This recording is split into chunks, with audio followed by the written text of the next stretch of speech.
Clan Ferros understands sacrifice.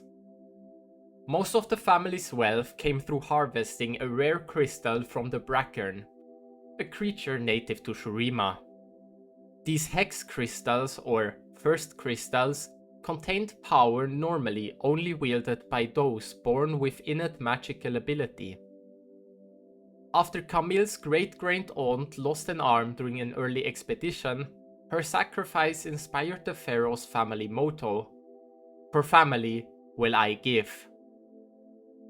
The bracken were a limited resource, and Camille's family had to augment the crystals they had accumulated. Utilizing shadow investments in chemtech and runic alchemy, they developed less powerful but easier to make synthetic hex crystals. Yet, there were consequences. Synthetic crystal manufacturing has long been rumored to heavily contribute to the Zone Grey. Furthermore, it was only through espionage, intimidation and murder that Clan Ferros held its monopoly on this priceless commodity, and ensured its uninterrupted production in Zone, maintaining the family's place in Piltover's illustrious Blue Wine Court. As the eldest surviving child of Clan Ferros' masters, Camille received every educational advantage. She had exceptional tutors, learning to speak several foreign languages and play the Selovina at a concertmaster level. Camille also learned to read and write ancient Shuriman while assisting her father on digs in the Odin Valley. Traditionally, one of the younger children would become their family's principal intelligencer, working with the clan master to secure their family's success by any means necessary. However, Camille's younger brother Stevan had a weak constitution, and so Camille took his place. He jealously watched her embrace her additional training, and she became quite adept in combat, reconnaissance, and interrogation. When Camille was 25, augmented Zonite thugs attacked her and her father, intent on stealing lucrative trade secrets. Camille's father succumbed to his wounds, and in anguish, her mother died soon after. Stevan became clan master, and he doubled the clan's research in human hextech augmentation, eager to prove himself as a strong leader. After a year of mourning, Stevan oversaw the induction of Hakim Naderi, a promising young crystallographer from the Shuriman coastal city of Belzoon, as the family's lead artificer. Camille requested hextech augmentation from Hakim to push her beyond her human limitations. Hakim was instantly enamored with her, and they bonded over the preparations and late-night stories of Shurima. And eventually, Camille returned Hakim's feelings. Their affair grew reckless as they knew the surgery would conclude their time together. Hakim would move on to other projects, and Camille would once again be fully committed to the principal intelligencer's duties. More than that, Hakim worried that in carving away Camille's heart, he might remove her humanity. Days before Camille's operation, Hakim proposed marriage and begged her to run away with him. For the first time in her life, Camille was torn. Stevan had no such conflict, as he needed Camille to execute his vision. When he learned of the secret proposal, he devised a plan. The next time Camille and Hakim were together, Stevan set himself up to be attacked.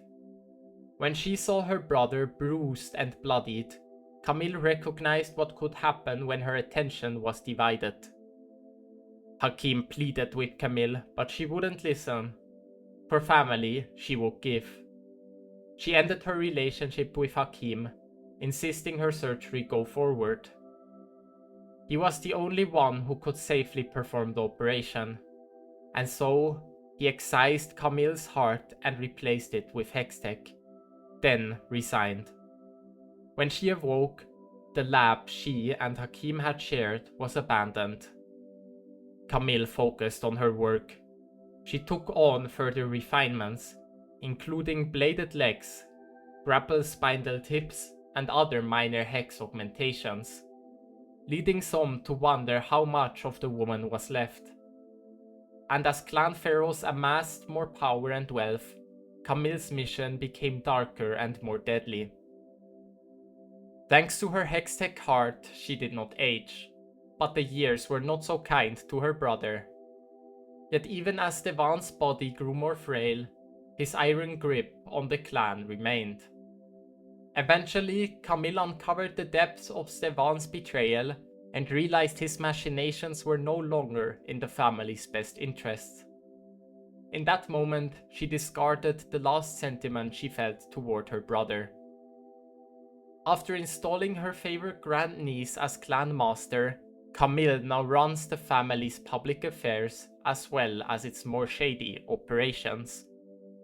As a solver of difficult problems, she embraces her more than human transformation and the cutting judgment it affords her, but a strange, mournful keening in her hextech heart may yet prove a troubling portent. Regardless, Camille refuses to sit idle and gain invigoration from well-executed industrial espionage, a fresh brewed cup of tea, and long walks in the grey. Tea with the Grey Lady. The first sound I heard was the scrape of sharp metal against rock. My sight was blurred, my vision still swimming in murky darkness. But something in the back of my mind registered it. That knife-edge slide on whetstone. The rasp was the same as my mason when he marks out which rock to cut away from the cliff.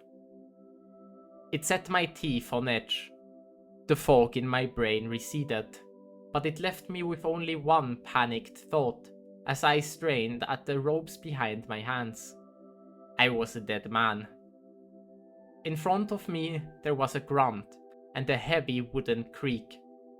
If I squinted, I could make out the bulk of what I guessed was Gordon Ansell sitting across from me. So much for hired muscle. It looks like he was coming around as well. "Oh good, you're both awake." A woman's voice, refined, polished. "I was just about to put the tea on." I turned toward her. Half of my face felt fat and bruised. The corners of my mouth were stuck together. I tried to move my swollen jaw and a coppery taste pooled on my tongue. I should have been thankful I was still breathing. The air had a lingering chemical smell, like it would singe off your nose hair if you inhaled too deeply. Just my luck. I was still in zone. "One of you knows who is responsible for the explosion at the docks," the woman continued. She had her back to us. A flickering bluish light illuminated her slim waist and inhumanely long legs.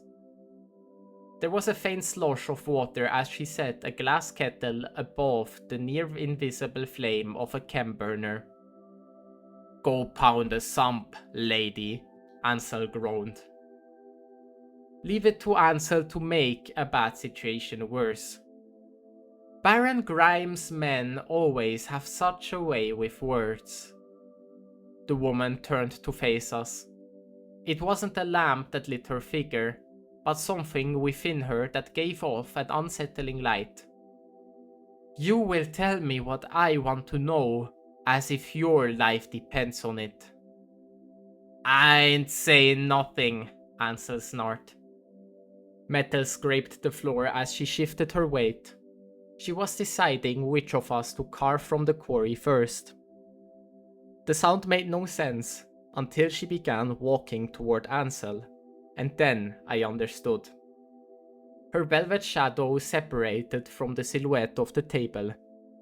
Mystifying blue light pulsed from her hips, leading my eye down her lithe form to twin blades. She was a high-end chimeric, unlike any I'd seen in Piltover or Zone. "Do not insult my courtesy, Mr. Ansel. Others have. They are dead now." "You think them legs of yours scare me?" The woman stood in front of my thick-headed acquaintance. I could hear the water in the kettle start to boil. I blinked and there was a flash of silver and blue. The rope that bound Ansel's hands fell to the floor. A hoarse laugh escaped my bodyguard. "You missed, darling." Our captor seemed to be waiting patiently. Ansel leaned forward a few inches, an arrogant smirk plastered across his weather-beaten face. "You can lick my..." The woman spun around. This time, the razor-sharp blade of her leg sliced cleanly through Ansel's neck. The severed head rolled to a stop in front of me just as the kettle whistle blew.